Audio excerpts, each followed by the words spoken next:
Assalamualaikum warahmatullahi wabarakatuh. Shalom Om Swastiastu, Namo Buddhaya dan salam kebajikan. Perkenalkan, nama saya Adinda Fadilat Uljana dengan NIM 240501057, Prodi Ilmu Komunikasi Universitas Muhammadiyah Riau. Saya akan mereview film Sang Pencerah karya Hanung Bramantyo guna memenuhi tugas mata kuliah kemuhammadiyahan dengan dosen pengampu Dr. Salman SPD MPD. Film Sang Pencerah adalah sebuah perjuangan Muhammad Darwis atau yang kita kenal sebagai Kiai Haji Ahmad Dahlan terhadap pelaksanaan syariat Islam di lingkungannya yang dianggap telah bercampur dengan praktik-praktik syirik, bid'ah, dan khurafat atau penyimpangan.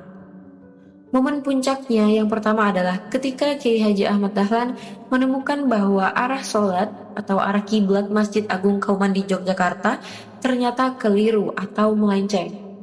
Beliau memiliki keberanian untuk secara terbuka meluruskan arah kiblat tersebut. Pulau Jawa dan Mekah tidak lurus ke barat. Jadi tidak ada alasan kita mengarahkan kiblat kita ke arah barat. Karena kalau kita mengarah ke barat, berarti kita mengarah ke Afrika.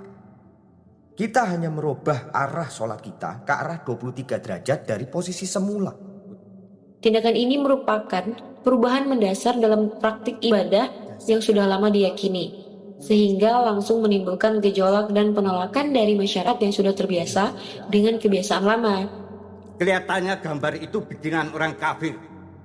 Saya pernah melihatnya di kantor government.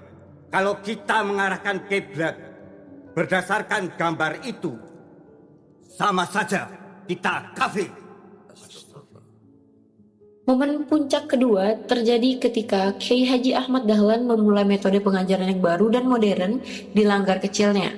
Karena metode ini dianggap berbeda dan tidak sesuai dengan tradisi yang ada, langgar beliau dituduh sebagai tempat penyebaran ajaran sesat. Akibatnya, masyarakat setempat melampiaskan amarah mereka dengan meruntuhkan langgar tersebut.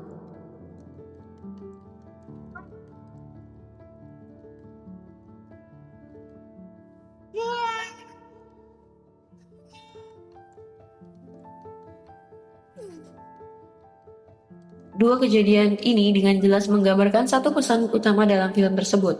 Perubahan yang benar dan diperlukan seringkali dianggap sebagai ancaman atau musuh oleh kebiasaan ataupun tradisi yang sudah memberikan rasa nyaman bagi banyak orang. Film ini merupakan pelajaran berharga untuk kita semua. Bagaimana Kiai Haji Ahmad Dahlan mengelola konflik? Dia menggunakannya sebagai alat untuk memperbarui. Setelah suraunya dibakar, alih-alih menyerah, beliau mendirikan sekolah modern yang memasukkan ilmu agama dan ilmu umum yang kemudian berevolusi menjadi Muhammadiyah. Ini menunjukkan bahwa strategi beliau adalah mengubah pemikiran lewat pendidikan dan mengorganisir tindakan lewat institusi. Ini adalah tindak nyata dari gerakan tajdid atau pembaharuan yang tidak hanya bersifat teologis, tapi juga bersifat struktural dan terorganisir. Keputusan beliau untuk tidak membalas dendam, melainkan fokus pada solusi adalah puncak kecerdasan Kiai Haji Ahmad Dahlan. Dampak film ini bagi para penonton, khususnya saya, adalah pemahaman bahwa amal nyata jauh lebih berharga daripada perdebatan teori.